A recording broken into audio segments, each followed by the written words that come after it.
Oui, merci. Pour ma part, je ne suis pas du tout choqué que la majorité prenne une petite heure pour expliquer, parce que pour moi, ce débat est un débat essentiel, le débat sur l'ADM et le budget. Je veux dire, tout dépend de là, la situation de la ville, de toutes les politiques que l'on décrit avec la situation de la financière de la ville telle qu'elle est. Toutes les politiques que l'on décrit seront ou ne seront pas applicables suivant cette politique financière. Or, la seule transition sur laquelle, dont on est certain que vous aurez vraiment accéléré, c'est celle que vous aurez fait avancer très vite, c'est la transition de Grenoble vers une forme de faillite. Ça vient d'être dit sur les chiffres en matière de fonctionnement notamment. C'est inscrit. Il suffit de regarder le tableau comparatif de Grenoble avec les villes de sa strate, qui à mon avis est la Bible qui permet vraiment de parler tous de la même chose, le document qui figure dans le compte administratif, pour constater que vous êtes mauvais en tout. Or, cette décision modificative et ces orientations budgétaires vont aggraver encore l'écart qui sépare Grenoble de la moyenne des villes de sa catégorie en matière d'impôts, en matière de dépenses de fonctionnement, en matière de dette et en matière d'investissement par habitant. Voilà, les critères financiers, ils sont là, ils sont établis. Nous sommes dans une ville écrasée de dettes et d'impôts, où l'investissement par habitant se réduit, il se réduit encore avec les décisions que nous prenons aujourd'hui. Vous ne parlez que de générations futures, de sécurisation de l'avenir, et vous êtes devenu le maire d'une ville qui investit le moins pour les générations futures et pour préparer l'avenir. Il en est question, vous avez vendu des bijoux de famille accumulés par des générations de Grenoblois. Vous avez donné à la métropole, sans aucun débat avec les Grenoblois, les captages de l'eau de Grenoble qui appartenaient depuis 100 ans sans interruption à la collectivité. Et ils ont disparu de notre patrimoine sans aucun débat. Moi, ça m'a beaucoup choqué. Quand vous partirez, vous ne laisserez rien qui puisse constituer un atout, une valeur marchande, une réserve foncière, un vaste espace de respiration, que sais-je. Car les municipalités précédentes, Hubert Dumedoux, Michel Destaut, peu importe, ont toutes apporté à Grenoble quelque chose qui a été un ajout. Et vous, tout ce que vous aurez vendu, c'est ce qui a été accumulé parfois depuis 50 ans ou 100 ans. Et vous, qu'avez-vous créé pour les générations futures sur le plan financier? Qu'allez-vous laisser à ces enfants dont vous parlez aujourd'hui et qui auront 20 ans en 2040? Qu'allez-vous leur laisser pour qu'ils puissent trouver des moyens, des recettes supplémentaires pour faire face aux défis qu'ils auront à affronter? Parce que les défis que les générations ont à affronter, vous ne les avez pas définis pour toujours. Il y en aura d'autres qui naîtront des défis après vous. Vous n'êtes pas l'alpha et l'oméga de la société. Le monde n'est pas né avec vous, il ne va pas mourir avec vous. Il va encore avoir beaucoup d'éléments nouveaux auxquels il faudra faire face. Donc la vérité bête, elle est là sous nos yeux, ce qui n'empêche pas M. Fristo de dire qu'il prépare l'avenir. Et moi, je voudrais vous dire que ce qui me frappe le plus, ce que j'ai eu du mal à enregistrer, c'est que j'imagine, comme vous la voyez vous-même, cette trajectoire financière, comme vous le dites, vous voyez bien où elle mène, parce que moi je n'accuse personne d'être stupide, contrairement à vous. Je pense qu'il y a de l'intelligence partout. Et donc, le sachant, vous continuez à enfoncer Grenoble. Vous multipliez les comités Théodule, les recrutements pour coordonner la coordination, pour étudier tel segment minuscule de la politique municipale. Vous recrutez pour des missions qui sont remplies par ailleurs. Je vois création de postes pour ceci, pour cela, et je me dis, mais il existe déjà un service de contrôle de la pollution qui est là, on crée un ingénieur ici pour contrôler la pollution. On a renvoyé notre service de contrôle des marchés à la métro, puis on l'a repris, on a laissé les services à la métro et on a recréé ici. Cette gestion absurde qui accumule les dépenses de fonctionnement et qui aboutit à l'asphyxie, vous la voyez, vous le savez, vous pouvez pas ne pas le voir. Mais comme je suis effectivement assez basique, j'ai mis longtemps à comprendre pourquoi. Parce que votre fonctionnement, il m'étonnait un peu vu de l'extérieur. Sa rigidité apparente dans les rapports, la discipline de fer qui règne dans votre majorité. Il faut dire l'absence de toute expression personnelle dans votre majorité. J'ai jamais vu ça. Moi, j'ai toujours vu dans toutes les majorités, il y avait des personnalités qui s'exprimaient, qui exprimaient leur personnalité, leur sensibilité, qui étaient différentes, qui allaient dans le sens du groupe, mais qui étaient différentes. Ça n'existe plus avec vous, et ça, pardon, mais ça m'a frappé. Alors, vous allez peut-être vous réjouir en pensant que je suis lucide une seconde.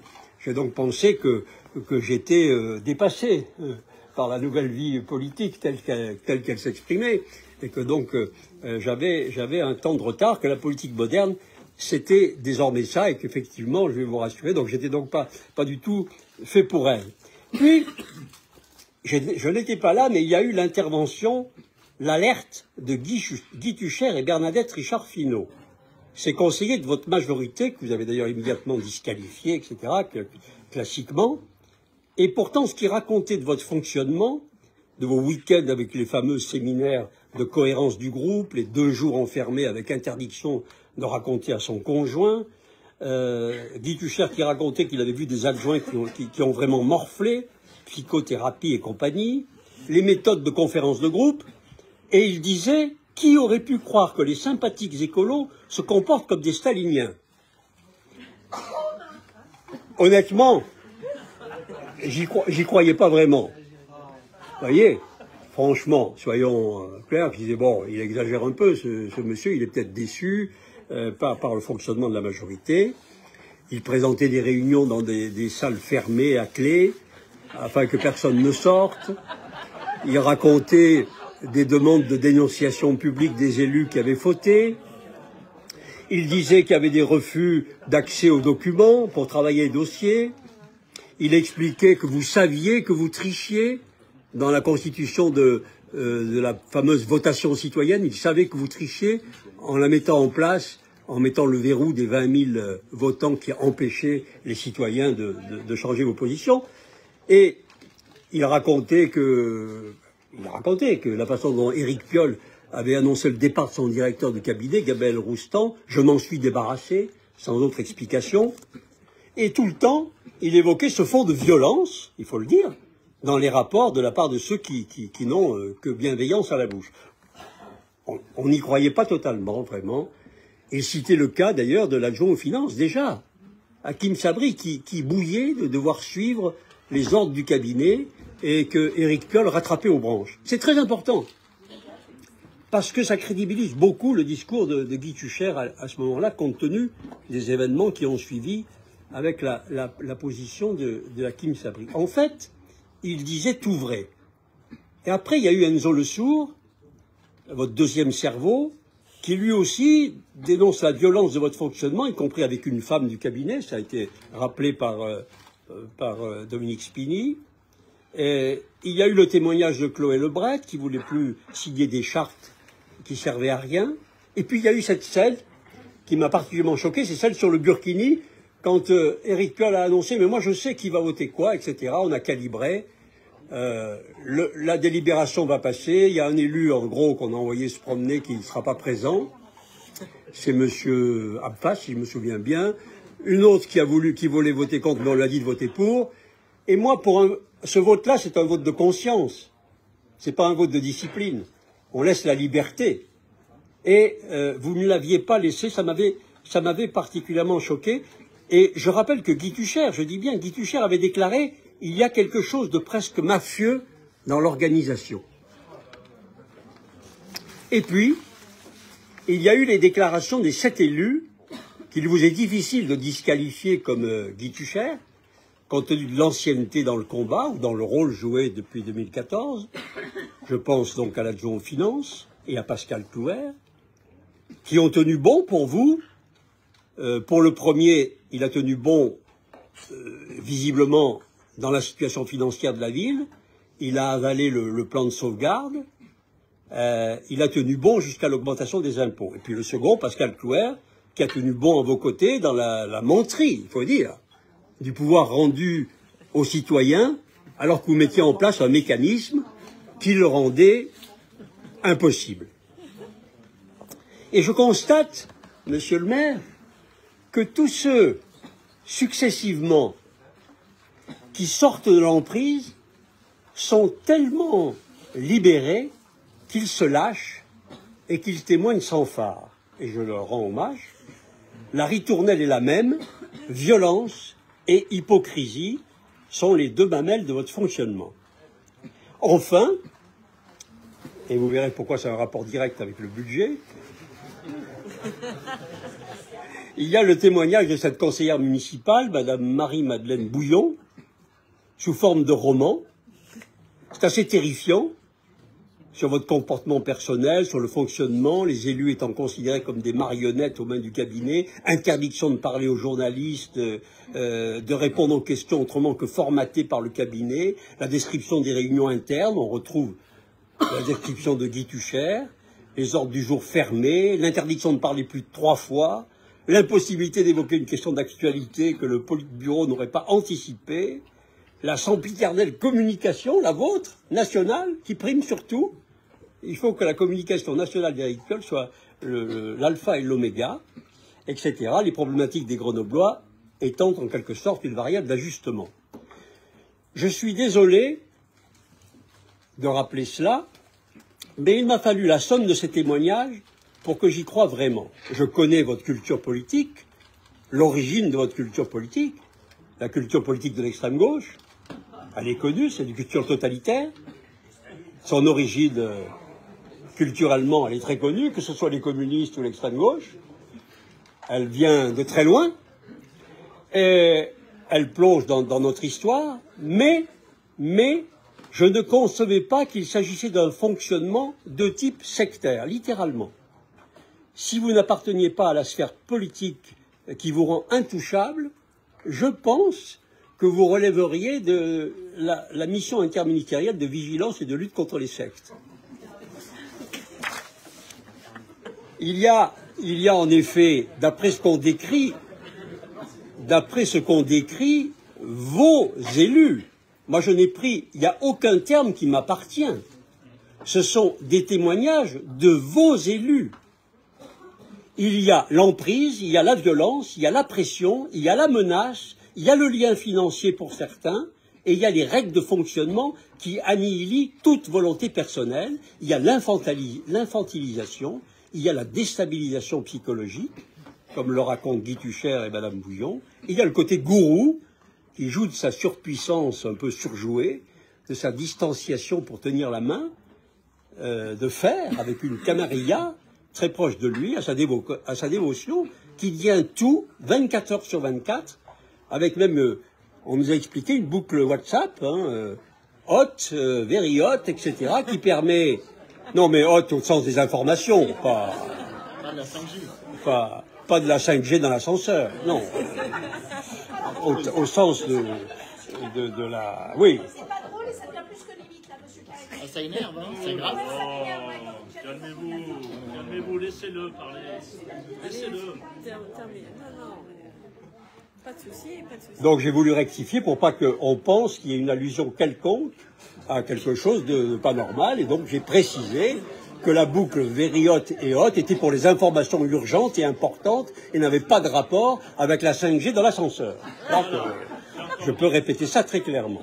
Alors, pourquoi je vous dis cela à propos du budget et à propos des orientations budgétaires? Parce que, pour moi, c'est que, quoi que nous disions, c'est l'explication pour laquelle vous ne pouvez pas changer de cap et vous ne pouvez pas prendre la problématique financière de la ville comme elle devrait l'être. On comprend en filigrane, depuis les déclarations de Guy Tucher jusqu'à aujourd'hui, que votre propre adjoint aux finances, Hakim Sabri, a avalé des couleuvres de fonctionnement, a accepté de reporter les emprunts malgré le renchérissement des coûts pour les Grenoblois, a accepté le fameux plan de sauvegarde sur lequel on ne lui a pas demandé son avis. On ne lui a pas demandé son avis. Mais ne pouvait pas avaler que votre cabinet, qui avait imposé ce plan de sauvegarde, qui n'a servi à rien, soit encore aux manettes pour imposer une augmentation d'impôts qui ne sert encore à rien. Seulement pour 3 ans. Il a démissionné de son poste avec dignité, il faut le reconnaître, pour ne pas porter les 32% d'augmentation d'impôts, comme il avait porté le plan de sauvegarde, car il ne voulait pas porter 2 fois un énorme mensonge aux Grenoblois, dont il était cette fois pleinement conscient. La hausse d'impôts ne résout rien, pas plus que le plan de sauvegarde n'a résolu quoi que ce soit quand vous l'avez présenté aux Grenoblois comme une solution. Éric Piolle, il sert une seule chose, à vous permettre de terminer votre mandat sans mise sous tutelle, et ensuite, après moi le déluge, pour les générations suivantes dont vous parlez sans cesse. Vous n'êtes pas le capitaine du Titanic, contrairement à ce qu'on entend souvent, qui a laissé couler son bateau. Parce que le capitaine du Titanic, il est resté. Vous êtes le capitaine du Concordia, celui qui a fui le navire après l'avoir coulé. Hakim Sabri, il a rendu son tablier, voté la hausse d'impôts, mais il a murmuré tout bas. La secte n'admet même pas les murmures. Il a été jeté sans considération pour rien, ni pour ses états de service. Cette violence, et c'est pour ça que je veux la décrire, cette violence confirme bien le caractère profondément clanique de votre fonctionnement. Et c'est aujourd'hui Vincent Fristo, qui tout de même est un homme qui est là depuis 1995 élu, c'est un collègue à moi, qui a porté tous les dossiers en passe-muraille depuis 1995, les grands dossiers de l'urbanisme de la ville, aujourd'hui les finances, GEG, qui a pris en main le discours officiel pour cacher la vérité, où il a fallu trouver un très fidèle des fidèles pour qu'il puisse porter ce discours qui aboutit incontestablement, indubitablement, au fait que dans 3 ans, Grenoble se retrouvera dans la situation où nous avons été l'année dernière. Parce que vous poursuivez la course folle aux dépenses de fonctionnement, aux doublons, aux locaux vacants, à l'absence de mutualisation avec la métropole, avec les recrutements de postes qui existent ailleurs. Tout ceci va continuer à nous asphyxier. Cela a été dit par beaucoup de conseillers. Le plan que vous avez mis en place de protection censé protéger les Grenoblois, c'est du vent. 15 000 € ont été dépensés pour aider les Grenoblois à payer les impôts. 15 000 €, le CCAS a annoncé fièrement que 15 000 € avaient été distribués pour soutenir tous les Grenoblois qui souffrent d'avoir à faire face à votre augmentation d'impôts. Je dois vous dire, monsieur le maire, que vraiment, vous êtes dans une situation qui s'explique par votre fonctionnement. Et moi, je vais dire, c'est pour ça que ça me désole. Parce que j'ai voulu décrire ce système, parce que pour faire comprendre aux Grenoblois qui nous disent, mais vous parlez, ils vous écoutent pas, vous parlez, il ne prend jamais rien, jamais aucun de vos amendements, jamais une ligne de ce que vous dites, de ce que vous pensez. On comprend qu'on est faux à 90%, mais on pourrait avoir raison sur 5 ou 10%. Non, rien. Il ne veut rien, mais c'est parce que ce système est celui que je viens de décrire. Or, Grenoble a besoin d'un plan d'avenir qui la remette aux normes, qui adapte sa structure à la métropolisation, ce qu'elle a gravement manqué pour dégager de nouveaux moyens d'agir. Il n'y a rien de plus urgent, de plus essentiel, de plus vital pour la ville et pour son avenir, pour la ville que nous aimons.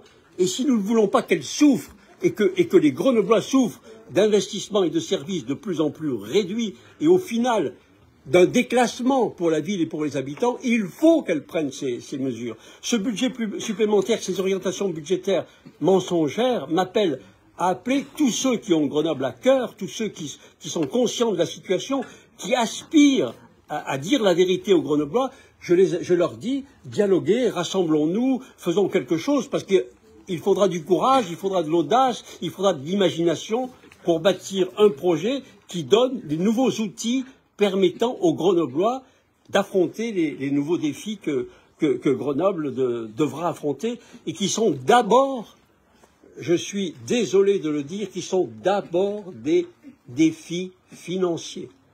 Aujourd'hui, il ne suffit plus de dire n'importe quoi à propos de tout ce que l'on va faire. Il faut dire comment on va le financer. Est-ce qu'on va le financer toujours par la dette et par l'impôt? C'est évidemment une impasse. Voilà pourquoi, monsieur le maire, je voulais rappeler cela, pour dire pourquoi vous ne changiez pas, parce que votre système vous l'interdit, alors que Grenoble a besoin de changement.